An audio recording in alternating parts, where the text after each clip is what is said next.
He spent 20 minutes coaching the CEO on how to survive her own interview, because he thought she was the nervous 20-something who couldn't get the job. She let him finish.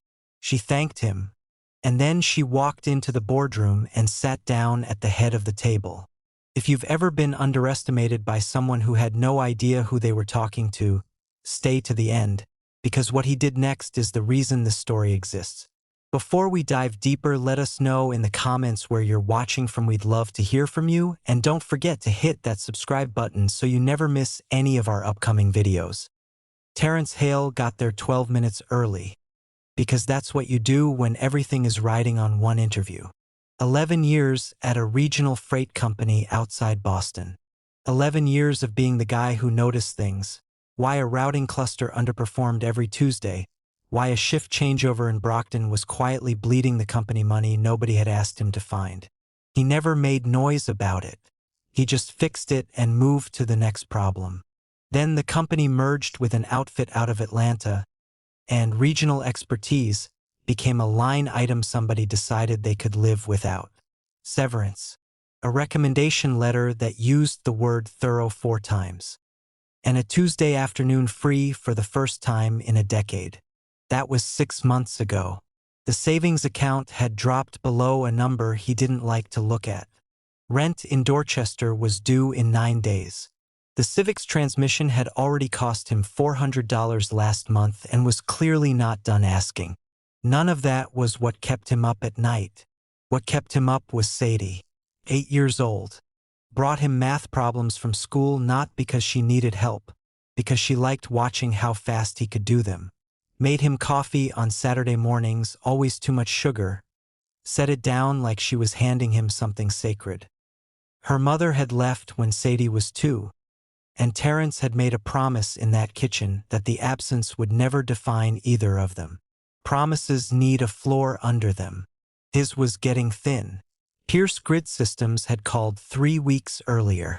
Director of Operations Analytics, a role built for someone who could turn messy logistics data into decisions that held up when the trucks actually hit the road. Enough salary to change things. Not enough to make it easy. He'd researched the company the way he researched everything, carefully. 6 years old. Seaport District.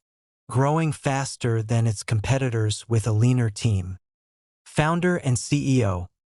A woman named Leona Pierce, almost invisible in the press except for one profile that spent more time on how young she looked than on what she'd actually built. Buried in the data Terrence had pulled together on his own time. A structural gap in the company's northeastern warehouse network that nobody else seemed to have clocked.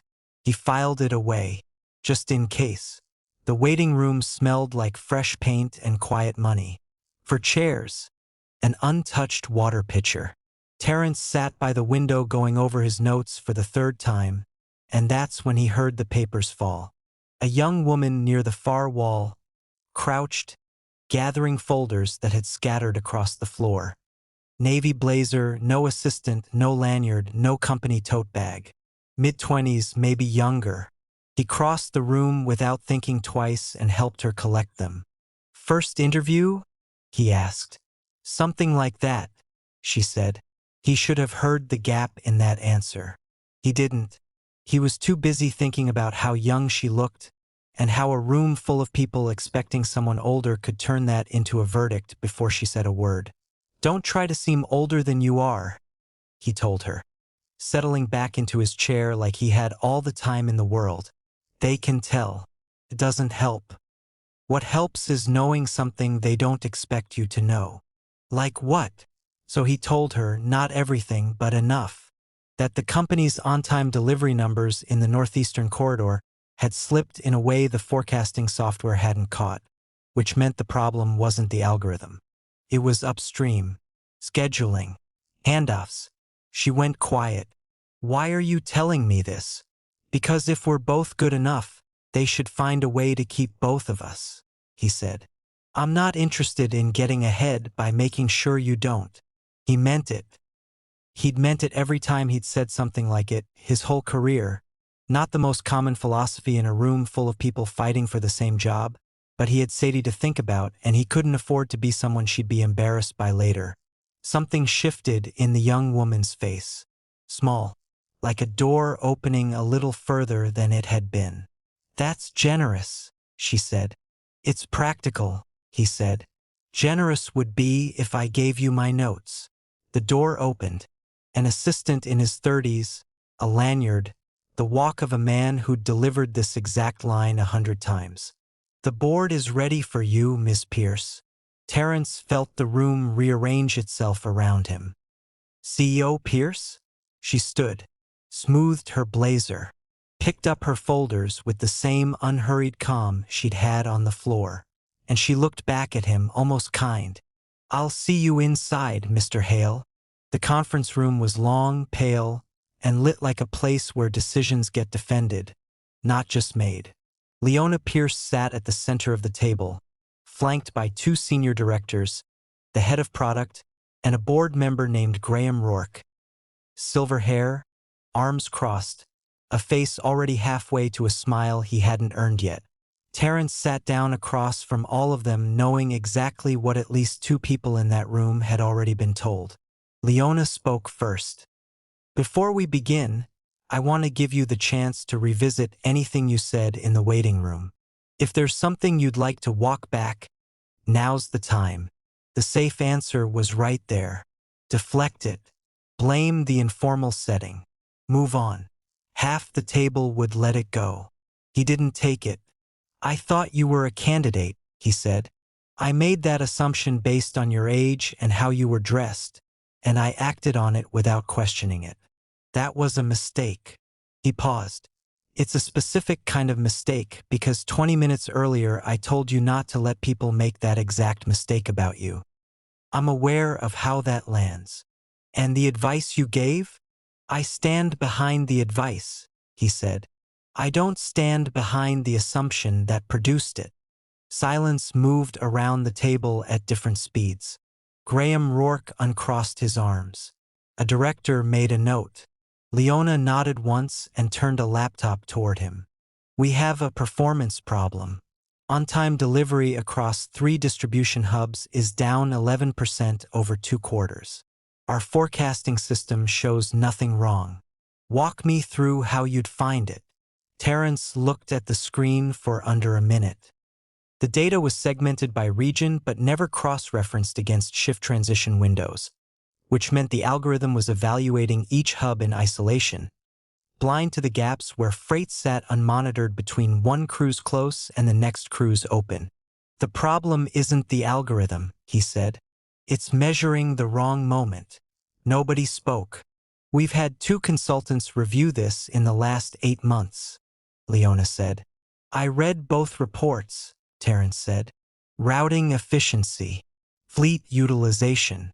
Neither one asked what happens between shifts." She studied him, not surprised exactly. "Recognition. 3-month probationary contract. Director of Operations Analytics, reporting to Bridget Sloan." She didn't look at Rourke when she said it. "The offer will be in your email by end of day." He walked out through the empty waiting room and rode the elevator down into October air coming hard off the harbor. He had the job. He also had a building full of people who now knew exactly how he'd gotten it, and a board member deciding what to do with that story. He thought about Sadie getting off the school bus in 4 hours. He put his collar up and walked back to the car. The rumor found him by his 3rd day, the way rumors always do, not directly, but through the particular silence that falls over a conversation the moment you walk in. 2 words at the coffee station, then nothing, then everyone suddenly very interested in their phones. Celeste Warren, who ran client relations and had the specific competence of someone who'd spent years cleaning up messes other people got credit for avoiding, told him straight. "You should know what people are saying." He already knew. He let her say it anyway. The story going around was clean and efficient. Leona Pierce had been charmed by the man from the waiting room, and the job was favoritism wearing an interview's clothes. It didn't matter that his read on the shift handoff problem was the first correct diagnosis in 8 months of consultant reports. Shortcuts travel faster than competence ever does. "Does it change what you're doing?" Celeste asked. No, Terrence said. Good, she said, and went back to work. Bridget Sloan, the COO, wasn't hostile. She was precise, which is worse in a different way. No small talk, no reassurance. She handed him his first real assignment like she was handing him a measurement she fully intended to verify. 3 hubs, declining on-time rates, root cause and solution in 2 weeks. Doable, technically.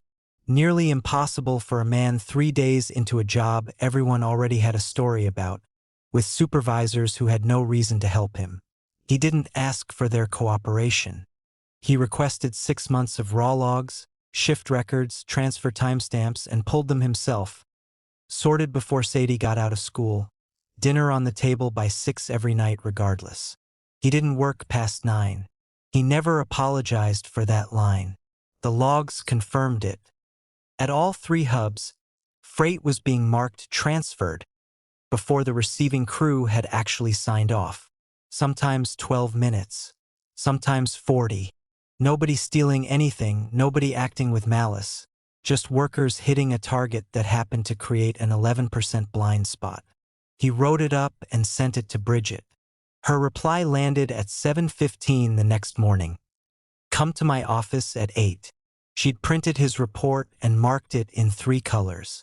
Change the confirmation protocol and you disrupt transfer flow across every hub at once.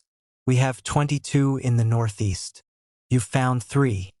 What happens to the other 19 while we fix these? Nothing if we phase it by volume tier, Terrence said. Start with the 3 highest volume hubs. Correction window on the slowest days. Monitor 2 weeks before moving to the next tier. She looked at him over her glasses. You've already mapped the rollout. I mapped it before I wrote the report. Seemed like the next step. She uncapped a pen and wrote something at the top of the page. Full timeline by Friday.